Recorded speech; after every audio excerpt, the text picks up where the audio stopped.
امریکہ میں وسط مدتی انتخابات کے لیے ووٹنگ کا عمل جاری ہے۔ انتخابات میں امریکی عوامی نمائندگان کی 435 نشستوں کے لیے ووٹنگ جاری ہے۔ امریکی سینٹ کی 35 اور 36 ریاستوں کے گورنرز کے لیے بھی ووٹنگ ہو رہی ہے۔ ریپبلکنز کو عوامی نمائندگان میں برتری کے لیے 5 نشستوں کی ضرورت ہے۔ امریکی سینٹ میں برتری کے لیے ریپبلکنز کو 1 سیٹ درکار ہے۔ انتخابات کے لیے 4 کروڑ امریکی پہلے ہی ووٹ ڈال چکے ہیں۔ اس حوالے سے بات کرنے کے لیے ہمارے ساتھ امریکہ سے موجود ہیں سینئر صحافی اور تجزیہ کار جناب فیض زمان صاحب۔ فیض زمان صاحب بہت شکریہ ہم نیوز کے لیے وقت نکالنے کا۔ فرمائیے گا کہ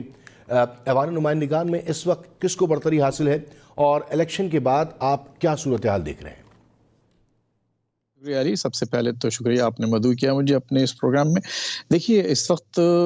جو صورتحال ہے ڈیموکریٹس کی اکثریت ہے، لیکن بالکل تھن بہت ہی معمولی سی اکثریت سے وہ عوامی نمائندگان میں ان کی تھوڑی سی جو کہ ان کا اپنا اسپیکر ہے،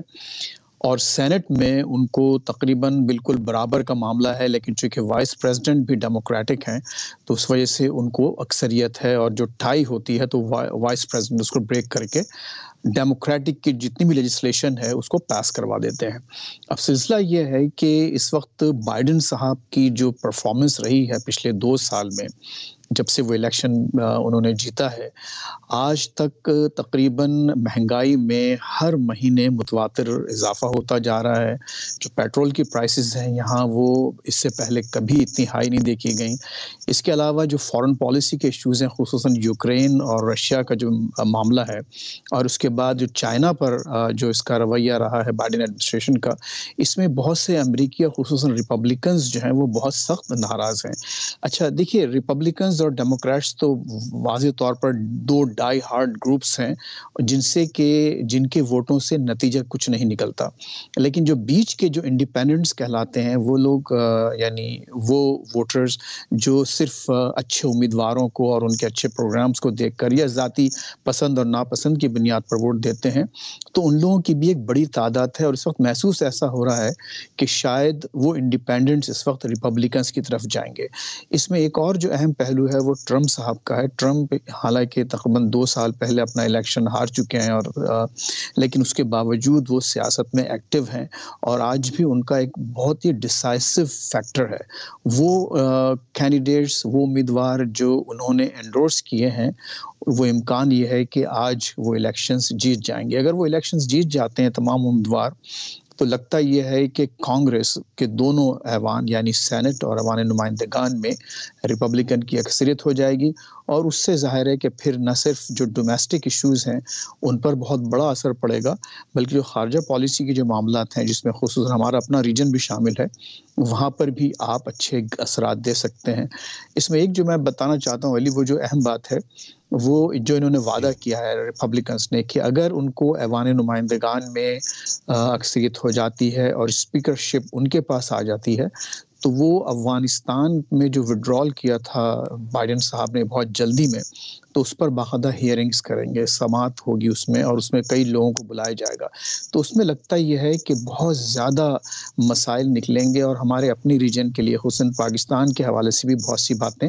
ظاہر ہے کہ کی جائیں گی۔ اور آپ کو معلوم ہے کہ عموماً پاکستان کا معاملہ چونکہ ہم بہت زیادہ مقبول ملک نہیں ہے یہاں پر واشنگٹن میں، تو لگتا یہ ہے کہ پاکستان کے رول پر اور پاکستان کے اس پر بھی کافی کیچڑ اچھالنے کا ان کو موقع ملے گا۔ تو یہ ایک ایسا معاملہ ہے جس پر میں سمجھتا ہوں کہ ہمارے جو ریجن ہے خصوصاً پاکستان کے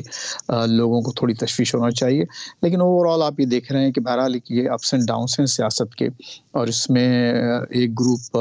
حاوی ہوتا ہے، دوسرا گروپ نیچے جاتا ہے۔ عموماً یہ ہوا ہے کہ جو پہلی ہی ٹرم میں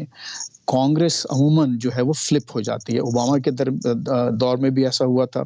اور اب بائیڈن کے دور میں بھی ایسا ہونے جا رہا ہے، اور اس سے بائیڈن صاحب چونکہ ایک کمزور صدر تصور کیے جاتے ہیں، تو لگتا یہ ہے کہ ان کی مشکلات میں بے پناہ اضافہ ہوگا، اور بلکہ ان کو امپیچ کرنے کی بھی دھمکی دی گئی ہے اگر ان کی ایوان نمائندگان میں ان کی اکثریت ہو جاتی ہے، تو وہ بھی ایک دیکھنے والی چیز ہوگی۔ اچھا یہ بھی بتائیے گا، یہ تو ایک تھنک ٹینکس وغیرہ کے حوالے سے کہ وہ اب آگے کیا کرتے ہیں، لیکن اگر امریکہ میں ووٹر ٹرن آؤٹ کتنا دیکھ رہے ہیں آپ، اور اہم ایشوز کیا ہیں جن پر ووٹ مانگا جا رہا ہے ووٹر سے؟ جی دیکھیے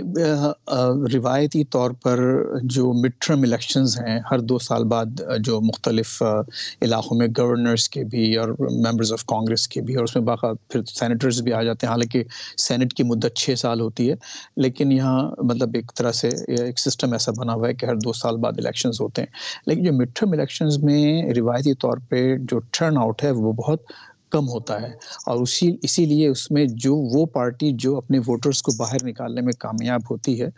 وہ اکثریت حاصل کر لیتی ہے. اور عموماً اپوزیشن کی جماعت چونکہ اپوزیشن میں ہوتی ہے، اس کا ووٹر زیادہ انرجائزڈ ہوتا ہے، تو آپ یہ دیکھتے ہیں کہ وہ پانسا بیچ مڈ ٹرم میں جو ہے وہ پلٹ جاتا ہے.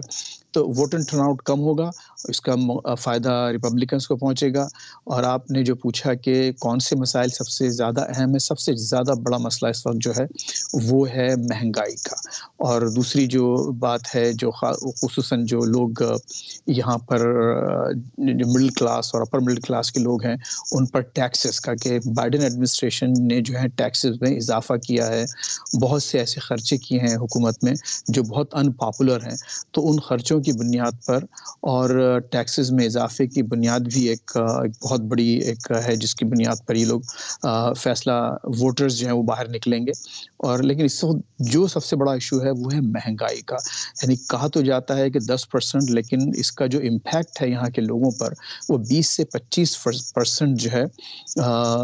چیزیں مہنگی ہوئی ہیں. اس کا مطلب یہ ہوا کہ اگر 25% چیزیں مہنگی ہو جاتی ہیں تو آپ کی آمدنی 25% کم ہو گئی، اور یہ امریکی شہریوں کے لیے ایک بہت بڑا سیٹ بیک ہے. تو یہ ایک 2-4 ایشوز ایسے ہیں جس کی بنیاد پر آج شام یعنی اب سے کچھ دیر بعد جو ہے کچھ نتائج سامنے آنا شروع ہو جائیں گے اور ہم کو معلوم ہو جائے گا کہ کون سی پارٹی اکثریت میں آ رہی ہے کانگریس میں. اچھا فیض رحمان صاحب، یہ بھی بتائیے گا کہ اس الیکشن کے بعد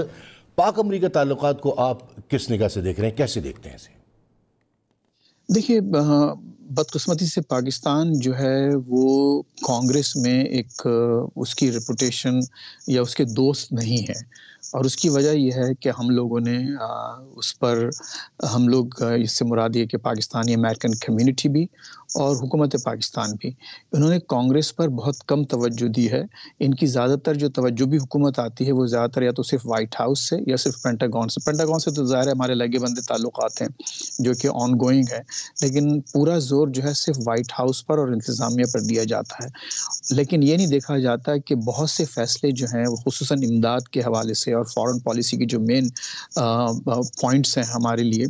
ان پر جو فیصلے ہوتے ہیں وہ کانگریس میں ہوتے ہیں. کانگریس میں پاکستان کو بہت زیادہ کام کرنے کی ضرورت ہے. اگر ریپبلکنز آتے ہیں تو میں سمجھتا ہوں کہ صورتحال ایون اور بدتر ہوگی پاکستان کے لیے، کیونکہ ریپبلکنز خصوصاً افغانستان کے بعد ودرال کے بعد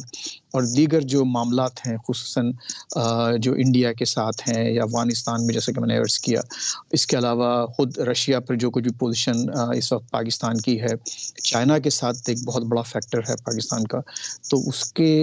پر جو ہے یہاں کی جو ریپبلکن ممبرز ہیں وہ پاکستان کو کچھ زیادہ اچھی نظر سے نہیں دیکھتے. اور اگر کانگریس میں ریپبلکن اکثریت آ جاتی ہے تو اس کا مطلب یہ ہوگا کہ پاکستان کی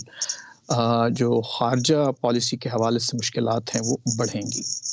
اچھا فیض رحمان صاحب، آخری سوال وہ یہ ہے کہ اب جو ریجن کے حوالے سے ایک جو بالادستی ہوتی ہے جو امریکہ کی پہلے سے تھی، لیکن اس کے بعد میں پھر ہم نے دیکھا کہ ایک بلاکس کی شکل اختیار کرنے والا اب بلاکس بننے جا رہے ہیں، لیکن اس میں اب دیکھ رہے ہیں جو ان کے حلیف بھی تھے، اتحادی بھی تھے، وہ بھی اب تھوڑے آنکھیں دکھائی دے رہے ہیں. سعودی عرب، چین تو پہلے ہی تھا اور سعودی عرب سے بھی تعلقات اتنے زیادہ نہیں ہیں. تو ان کے بعد اگر بائیڈن انتظامیہ جو ہے وہ کمزور پڑتی اور نہیں ہوتی تو پھر ظاہر بات ہے ان کے تو تمام تر چیزیں بلز کی صورت پر ہوتی ہیں. تو پھر اس طرف آپ کہاں کھڑا ہو دیکھتے ہیں امریکہ کو، اور پھر وہ آپ کیا دیکھتے ہیں کہ وہ آگے فتح ہوگی یا پھر اس میں پھر دوبارہ تنزلی آئے گی اس پوزیشنز پر؟ جی دیکھیے، بہت اچھا سوال ہے علی. دیکھیے اس میں آپ نے نوٹ کیا ہوگا کہ جب ٹرمپ تھے تو سعودی عرب سے ان کے بڑے اچھے تعلقات تھے، اور ٹرمپ کی جو پالیسی تھی امریکہ فرسٹ، تو اس کی وجہ سے ہوا یہ تھا کہ انہوں نے جو جنگوں سے تھوڑا سا پیچھے ہٹے تھے، جہاں بھی جو کانفلکٹ زونز تھے انہوں نے وہاں پر تھوڑی دوستی کا ہاتھ بڑھایا تھا. ایون نارتھ کوریا کے حکمراں سے جا کے ملاقات کی. تو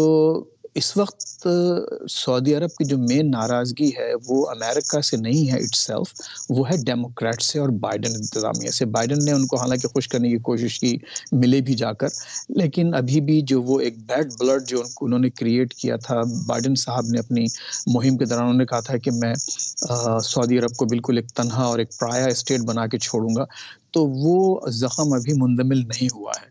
تو یہ اگر 2024 میں ریپبلکنز دوبارہ آ جاتے ہیں تو آپ پھر دوبارہ شفٹ دیکھیں گے جو آپ نے جن ممالک کا ذکر کیا.